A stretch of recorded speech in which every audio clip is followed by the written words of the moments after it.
ক্লাসে টিচার ছোট্ট বাচ্চাকে প্রশ্ন করতেছে, আচ্ছা বাবা বলো তো নামাজ পড়ে না কে? শুনতেছেন? তো ছোট্ট বাচ্চাটি কি কথা বলে শোনেন। ছোট্ট বাচ্চাটি বলতেছে, ঘুমন্ত ব্যক্তি নামাজ পড়ে না। আর কে? বাচ্চাটি বলতেছে কচি মুখে, পাগল নামাজ পড়ে না। 3 নম্বর উত্তর কঠিন বড়। বাচ্চাটি বলতেছে মৃত ব্যক্তি যে মারা গেছে সে তো নামাজ পড়ে না। এখন আমরা মিলাই, যারা নামাজ পড়ি না, আমি কি ঘুমিয়ে আছি? আমি কি পাগল? আমি মারা গেছি? তাহলে নামাজ না পড়ার কোনো সুযোগ আছে? সুযোগ নেই।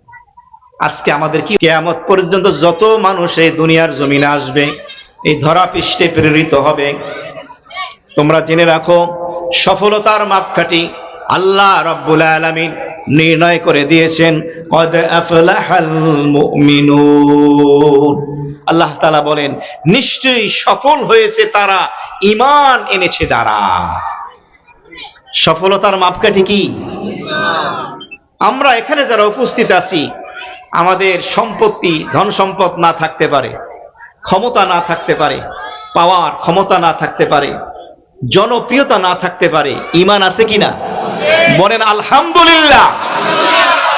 সূরা মুমিনুনের এই প্রথম আয়াতে কারিমার মাধ্যমে আমরা আনন্দ চিত্তে খুশি মনে বলতে পারি, ঈমানের মতো নেয়ামত দৌলত আল্লাহ আমাদেরকে নসিব করেছেন। আর আল্লাহ বলেছেন সফল হয়েছে তারা, ঈমান এনেছে যারা, ঈমান এনেছে যারা, সফল হয়েছে তারা। বলুন সুবহানাল্লাহ। ঈমানের মতো দৌলত আল্লাহ তাআলা দিয়েছেন। এখন আপনাদের কাছে একটা প্রশ্ন রাখবো, প্রবাসে কোন দেশে যেতে হলে প্রথমে আমাদের পাসপোর্ট করার প্রয়োজন আছে কিনা? পাসপোর্ট করার পরে পাসপোর্টে ওই দেশের ভিসা লাগানোর দরকার আছে কিনা? আছে। আগে পাসপোর্ট, তারপরে ভিসা। আমার আল্লাহ রাব্বুল আলামিন বলেন, বান্দা জন্মসূত্রে তোমাকে পাসপোর্ট আমি দিয়ে দিলাম, শুধু কষ্ট করে ভিসাটা লাগাও। পাসপোর্ট কি? পাসপোর্ট হলো শাহাদা আশহাদু আল্লা ইলাহা ইল্লাল্লাহ ওয়া আন্না মুহাম্মাদার রাসূলুল্লাহ। পাসপোর্ট হলো লা ইলাহা ইল্লাল্লাহ, কালেমা হলো পাসপোর্ট। জন্মসূত্রে মুসলমান, পৃথিবী বুকে আসার পরই আযান, ডান কানে বাম কানে কামা, বাবার মুখে দাড়ি, মা নামাজি বাবা নামাজি, আযানের আওয়াজ। পাসপোর্ট কোনো পরিশ্রম করা ছাড়া, আবেদন করা ছাড়া পেয়েছি। আমাদের বাংলাদেশে পাসপোর্ট করতে হলে টাকার দরকার আছে কিনা? ডিজিটাল পাসপোর্ট করবেন, কত ঝই ঝামেলা, বিনে পয়সায় পাসপোর্ট পাইছেন। এখন আল্লাহ বলেন তোমার হায়াতের জিন্দেগিতে কষ্ট করে এই পাসপোর্টে তোমাকে ভিসা লাগাতে হবে। ভিসা লাগাতে রাজি আছি? পাসপোর্টে ভিসা লাগালে যেমন কোন দেশে যাওয়া যায়, প্রবাসে গমন করা যায়, আমার আল্লাহ বলেন মৃত্যুর পরে জান্নাতে যেতে গেলে তোমার পাসপোর্টে ভিসা লাগাতে হবে। আর সেই ভিসার নাম হলো মুহাম্মাদি ভিসা। বলুন সুবহানাল্লাহ। মুহাম্মাদুর রাসূলুল্লাহ, এটা হলো ভিসা। লা ইলাহা ইল্লাল্লাহ, এটা হলো পাসপোর্ট। ভিতরের বিষয় দেখাতে চাইলেও দেখানো যায় না।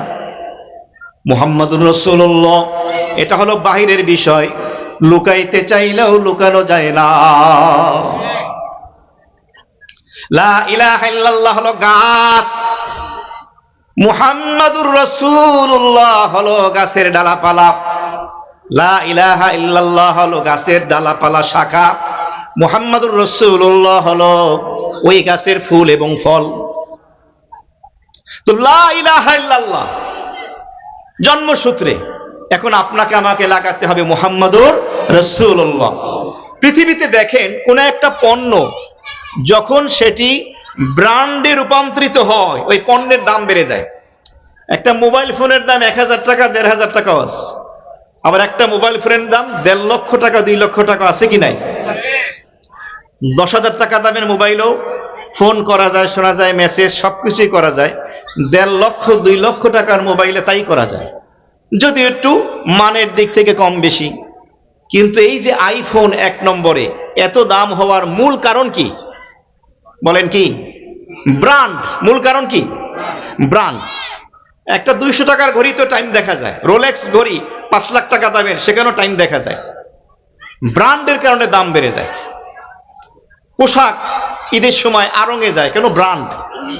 ব্র্যান্ডের কারণে দাম বেড়ে যায় পৃথিবীতে। আর এই ব্র্যান্ড বানিয়েছে মানুষ। আমার আল্লাহ রাব্বুল আলামিন বলেন, মৃত্যুর পরে কিয়ামতের ময়দানে আখেরাতে একটা মাত্র ব্র্যান্ড চলবে, ওই ব্র্যান্ড ছাড়ার কোনো ব্র্যান্ড চলবে না। সেই ব্র্যান্ডের নাম হলো মুহাম্মাদি ব্র্যান্ড। হায়াতের জিন্দেগিতে, মৌতের আগে, 3.5 হাত দেহের ভিতরে সমাজ, রাষ্ট্র, শিক্ষানীতি, পররাষ্ট্রনীতি, ব্যবসা, চাকরি, বিয়ে, শাদী, জন্ম, মৃত্যু, রান্না ঘর থেকে নিয়ে সংসদ ভবন পর্যন্ত যদি আমার হাবিবের এই আদর্শ ধারণ করতে পারো, মুহাম্মাদি প্রাণ যদি গ্রহণ করতে পারো, আখেরাতে আল্লাহ রাব্বুল আলামিন তোমার দামও বাড়িয়ে দেবে। মুহাম্মাদি প্রাণ লাগাইতে রাজি আছি ইনশাআল্লাহ। আল্লাহ তাআলা বললেন, ঈমান এনেছে যারা সফল হয়েছে, তারা সফল হয়েছে, তারা ঈমান এনেছে। এখন আমাদেরকে আল্লাহ তাআলা বলেন পরবর্তী দ্বিতীয় আয়াতে কারিমা থেকে নিয়ে পর্যায়ক্রমে তোমাদেরকে 7টা গুণ অর্জন করতে হবে। কয়টা গুণ?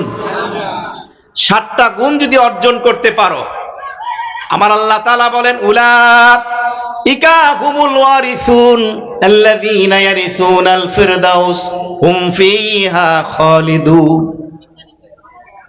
বাবা মারা গেলে, কান খোলেন, মনের কান দিয়ে শোনেন, বাবা মারা গেলে, মা মারা গেলে, বাবা মায়ের মিরাস, পরিত্যক্ত সম্পত্তি, জায়গা জমিন, বাড়ি গাড়ি, ব্যাংক ব্যালেন্স, স্বর্ণ গহনা যা কিছু রেখে যায়, ওই সম্পদের মালিক যেমন সন্তান হয়ে যায়, আমার আল্লাহ রাব্বুল আলামিন বলেন, ও মুমিন বান্দা বান্দিরা শোনো, নরনারীরা শোনো, দেশি হও, বিদেশি হও, ভিনদেশি হও, যদি ইমানদার হও, 7টা গুণ যদি অর্জন করতে পারো, বাবা মায়ের মৃত্যুর পরে সম্পদের মালিক যেমন সন্তান হয়ে যায়, তোমার মৃত্যুর পরও জান্নাতুল ফেরদাউসের মালিক তোমাকে বানিয়ে দেব। সুবহানাল্লাহ। জান্নাতুল ফেরদাউস সর্বশ্রেষ্ঠ জান্নাত। এক হাদিস এসেছে, নবীজি বলেন, আল্লাহর কাছে জান্নাত চাইলে জান্নাতুল ফেরদাউস কামনা করো। জান্নাতুল ফেরদাউসের একটা বৈশিষ্ট্য শুনেন, হাদিস শরীফে এসেছে, প্রত্যেক জান্নাতীর সাথে আল্লাহ তাআলা সপ্তাহে একদিন দিদার নসিব করবেন, জুমাবারে। সপ্তাহে কয়দিন? একদিন আল্লাহ সরাসরি দেখা দেবেন। 14 তারিখের রাতের চাঁদ দেখতে যেমন কষ্ট হয় না, ভোরের উদিত সূর্য দেখতে যেমন সমস্যা হয় না, জান্নাতীরা জান্নাতের ভিতর সুস্পষ্ট ভাবে তার মালিক রব্বুল আলামিনকে দেখতে পাবে। সুবহানাল্লাহ। আর জান্নাতুল ফেরদাউসে যারা যাবে, আল্লাহ তাআলা জান্নাতুল ফেরদাউসের জান্নাতীদের সাথে প্রতিদিন সকালে একবার, সন্ধ্যায় একবার দিদার নসিব করাবেন। সুবহানাল্লাহ। তাহলে জান্নাতে গেলে কোন জান্নাতে যাব? জান্নাতুল, আল্লাহ কবুল করে বলি আমিন। কিন্তু জান্নাতুল ফেরদাউসে যেতে হলে কয়টা গুণ অর্জন করতে হবে? 7টা গুণ। রাজি আছো মুসলমান? 1 নম্বর গুণ সূরা মুমিনুনের 2য় আয়াতে কারিমা, আল্লাযীনা হুম ফি সালাতিহিম খাশিউন। মুমিন বান্দার 1 নম্বর গুণ হবে, তারা নামাজে বিনয়ী হবে, আল্লাহর ভয় অন্তরে ধারণ করে, হৃদয়ে রব্বুল আলামিনের খৌফ ও খশিয়াত সৃষ্টি করে, বিনয়ের সাথে নামাজে দাঁড়াবে। যেই লোকটা নামাজই পড়ে না, তার কি খুশু খুজুর সাথে নামাজ পড়ার প্রশ্ন আসে? যে নামাজ পড়ে তার জন্য না প্রশ্ন আসে। আমাদের সমাজে বেনামাজি আছে কি নাই? বাংলাদেশে তো নাই, এই এলাকায় তো একদম নাই। আছে? আগামীকাল জুমার সালাতে জামে মসজিদে যে পরিমাণ মুসল্লিদের উপস্থিতি হবে, আসর থেকে তাদেরকে খুঁজে পাওয়া যাবে? বলবেন দাওয়াত খাইতে গেছে অন্য এলাকায়, তাহলে সেই এলাকার মসজিদগুলো ভরে না কা? বুঝলাম অন্য এলাকায় গেছে, সেখানের মসজিদ তো ভরতে হবে। কেন ভরে না? ক্লাসে টিচার ছোট্ট বাচ্চাকে প্রশ্ন করতেছে, আচ্ছা বাবা বলো তো নামাজ পড়ে না কে? শুনতেছেন? তো ছোট্ট বাচ্চাটি কি কথা বলে শোনেন। ছোট্ট বাচ্চাটি বলতেছে, ঘুমন্ত ব্যক্তি নামাজ পড়ে না। আর কে? বাচ্চাটি বলতেছে কচি মুখে, পাগল নামাজ পড়ে না। 3 নম্বর উত্তর কঠিন বড়। বাচ্চাটি বলতেছে মৃত ব্যক্তি যে মারা গেছে সে তো নামাজ পড়ে না। এখন আমরা মিলাই, যারা নামাজ পড়ি না, আমি কি ঘুমিয়ে আছি? আমি কি পাগল? আমি মারা গেছি? তাহলে নামাজ না পড়ার কোনো সুযোগ আছে? সুযোগ নেই। আজকে আমাদের কি অবস্থা? মসজিদের পিলারগুলো থরথর করে কাঁপে, ক্রন্দন করে। রমজানের সেই মুসল্লিরা কই? মসজিদগুলো ভরে যেত, ঈদের নামাজের পর থেকে তোমাদের আর খুঁজে পাচ্ছি না।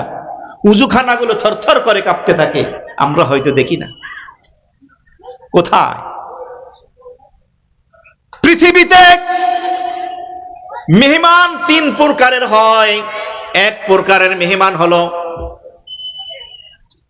যারা আমাদের বাড়িতে যেন আসে এবং তারা যেন আমাদের বাড়িতে মেহমান হয়ে আরো কিছুদিন থাকে, অপেক্ষায় থাকে কবে আসবে, আরো 2 দিন থাকেন। এমন মেহমান নাই? আবার কিছু মেহমান আছে আমরা চাই না মেহমান হোক। মেহমান যদি হয়ে যায় কোনো কারণে, আমরা অপেক্ষায় থাকি, এই মরা যায় না কা, বিদায় হয় না কা, অপেক্ষায় থাকে।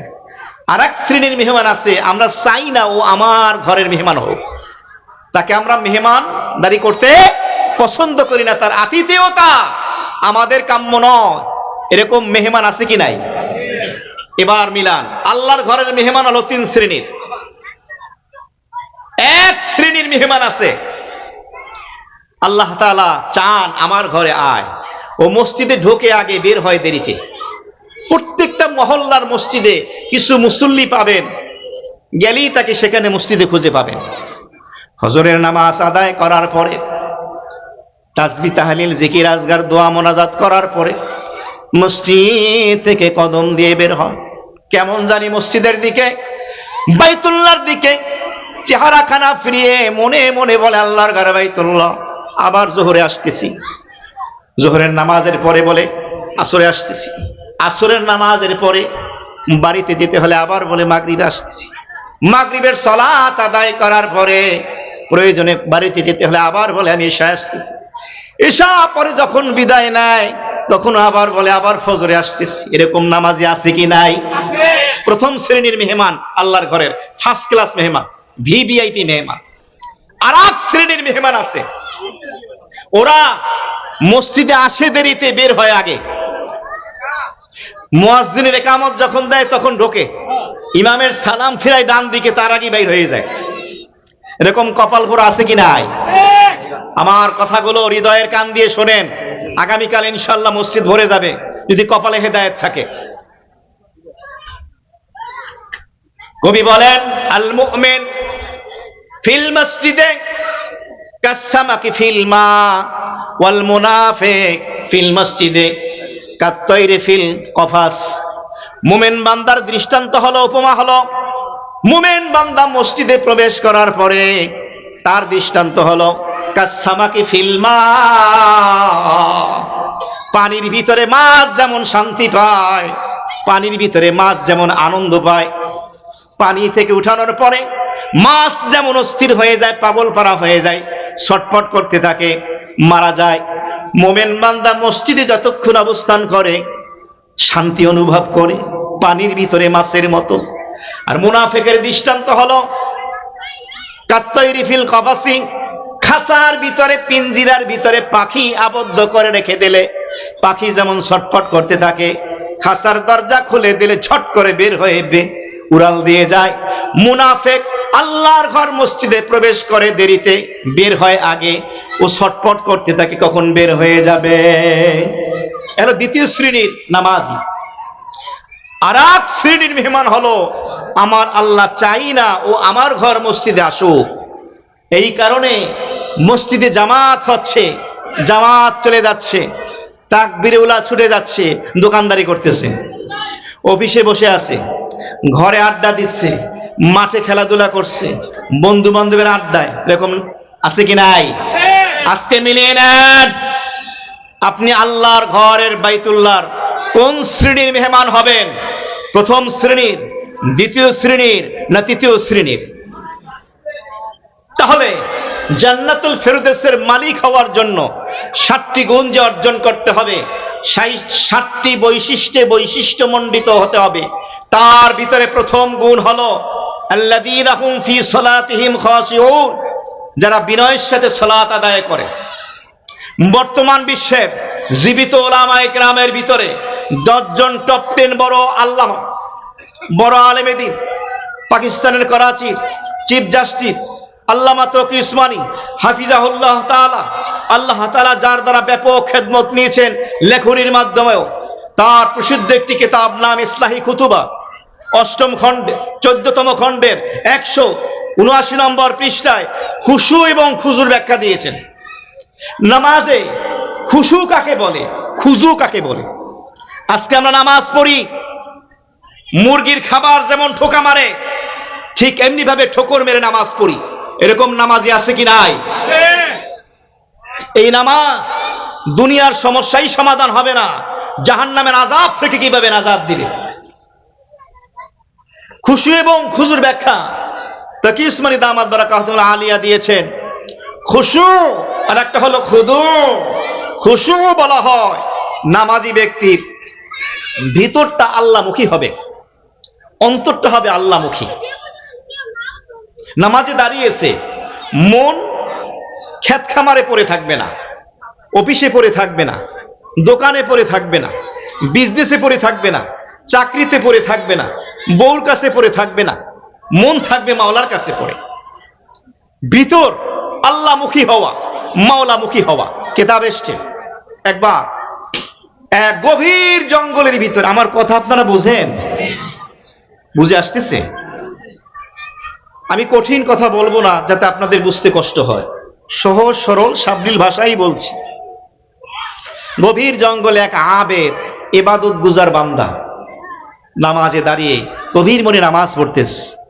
আপনারা লাইলি মজনুর নাম শুনছেন? তবে আমাদের সমাজে একটা কথা বহুল প্রচলিত আছে, যে কোনোদিন গালে খুল লাগায় নাই জান্নাতে গিয়ে লাইলি মজনুর বিয়ে খাইবে, এরকম কিছু শুনছেন? এটা ডাহা একটা মিথ্যা কথা। লাইলি মজনুর সম্পর্কে বলা হয় ইরাক বা বিভিন্ন দেশের কথা বলা হয়, সেখানে ছিল। বিশেষ করে আল্লামা জালালউদ্দিন রুমি রহমাতুল্লাহ আলাই মাসনুবী শরীফের ভিতরে আশিক এবং মাশুকের, আবেদ এবং মাবুদের, বান্দা এবং মাওলার মুহাব্বতের দৃষ্টান্ত দিতে গিয়ে তাদের উপমা টেনেছেন। তো ওই মজনু জিকির করে লাইলি লাইলি, খালি লাইলি। লাইলি কিন্তু দেখতে সুন্দর ছিল না, কারণ লাইলাতুন শব্দ আরবি শব্দ, এর অর্থ হলো রাত। লাইলি ছিল কাইলা, কালো ছিল। মজনু তার জন্য পাগল ছিল। ওই জমানার বাদশা মজনুরে বলছে, রে পাগলা, রে পাগলা মজনু, এই কালা একটা মাইয়া, এটার লেগে তুই এত পাগল।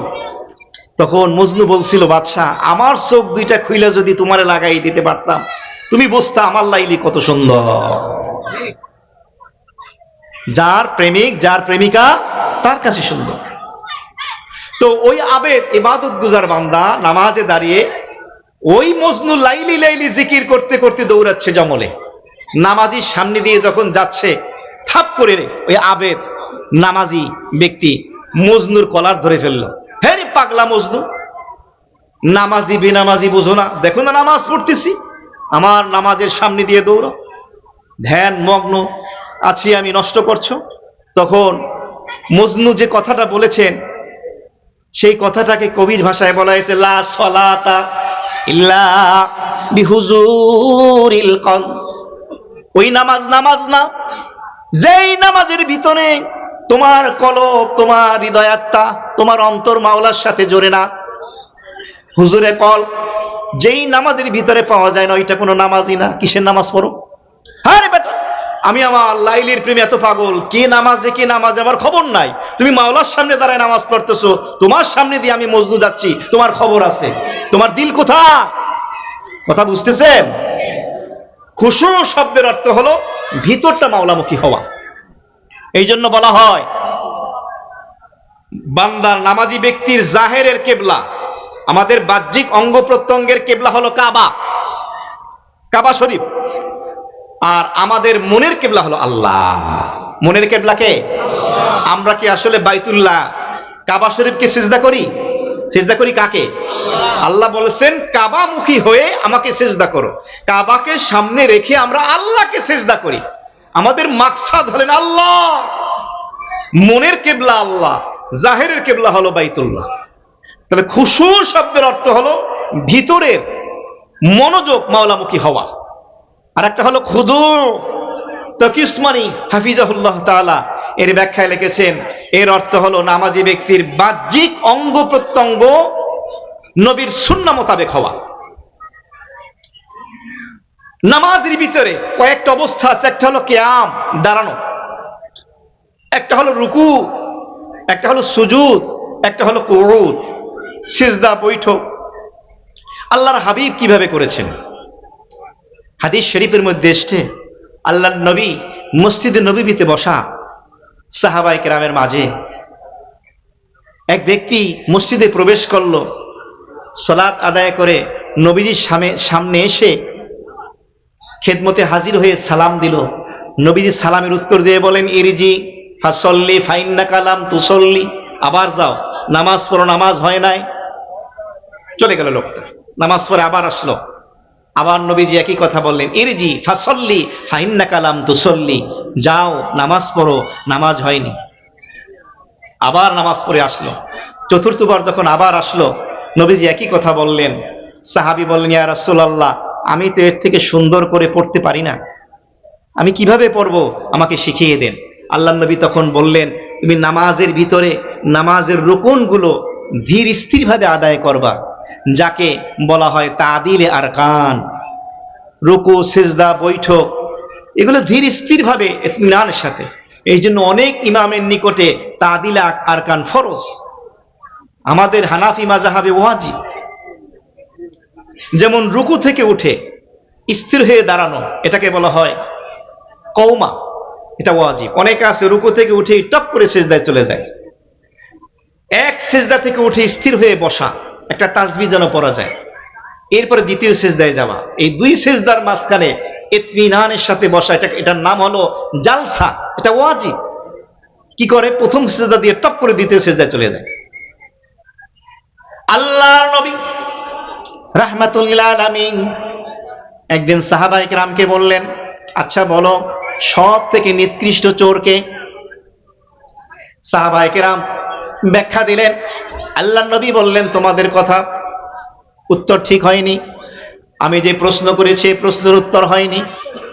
সাহাবায়ে কেরামের একটি অভ্যাস ছিল, আল্লাহর হাবিব কোনো প্রশ্ন করলে উত্তর দিতে না পারলে বলতেন, আল্লাহু ওয়া রাসূলুহু আলাম, আল্লাহ এবং তার রাসূল ভালো জানেন। হে আল্লাহ রাসূল, আপনি বলেন কে? নবীজি বললেন, সব থেকে নিকৃষ্ট চোর হলো ওই নামাজি যে নামাজের মধ্যে চুরি করে। নামাজের মধ্যে? সাহাবায়ে কেরাম অবাক হয়ে গেলেন, নামাজে আবার কেমনে চুরি করে? নামাজ তো ঈমানের পরে সর্বশ্রেষ্ঠ ইবাদত। নবীজি বললেন, লা ইউতিম্মু রুকুআহা ওয়ালা সুজুদাহা, যে নামাজি রুকু ঠিক করে না, সিজদা ঠিক মতো করে না, সেই হলো নামাজে চুরি করে, আর এই হলো নিকৃষ্ট চোর। তো আল্লাহর নবী ওই সাহাবীকে বললেন, সল্লু কামা রাআইতুমুনি উসাল্লি, আমি নবীকে যেভাবে নামাজ পড়তে দেখো সেভাবে নামাজ পড়ো।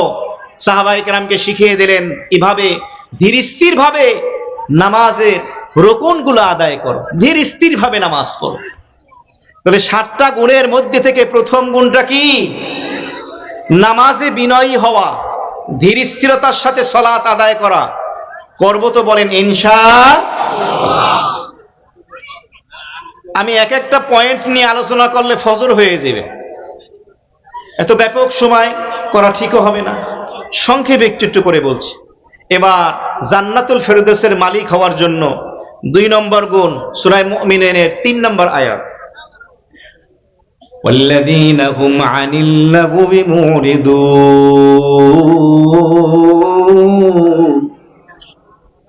মুমিন বান্দা বান্দির 3 নম্বর আয়াতে কারিমায় সূরা মুমিনুনে আল্লাহ দ্বিতীয় গুণের কথা বলে দিলেন। দ্বিতীয় গুণটি হলো অনর্থক কথা এবং কাজ তারা ছেড়ে দেবে। এইটা অনেক কঠিন কাজ। ওয়াল্লাযীনা হুম আনিল লাগবি মুরিদুন। লাগবু শব্দের ব্যাখ্যায় মুফাসসিরিন ইকরামগণ লিখেছেন, যেই কথা এবং যেই কাজে দুনিয়ারও ফায়দা নাই, আখিরাতেরও ফায়দা নাই, তাকে বলা হয় লাগবু। যেই কথা এবং যেই কাজে, কথা বলেন, দুনিয়ারও ফায়দা নেই, আখিরাতেরও ফায়দা নাই, তাকে বলা হয় লাগবু। আর জান্নাতি বান্দার দ্বিতীয় বৈশিষ্ট্য গুণ হলো তারা এই অনর্থক কথা এবং কাজ ছেড়ে দেবে।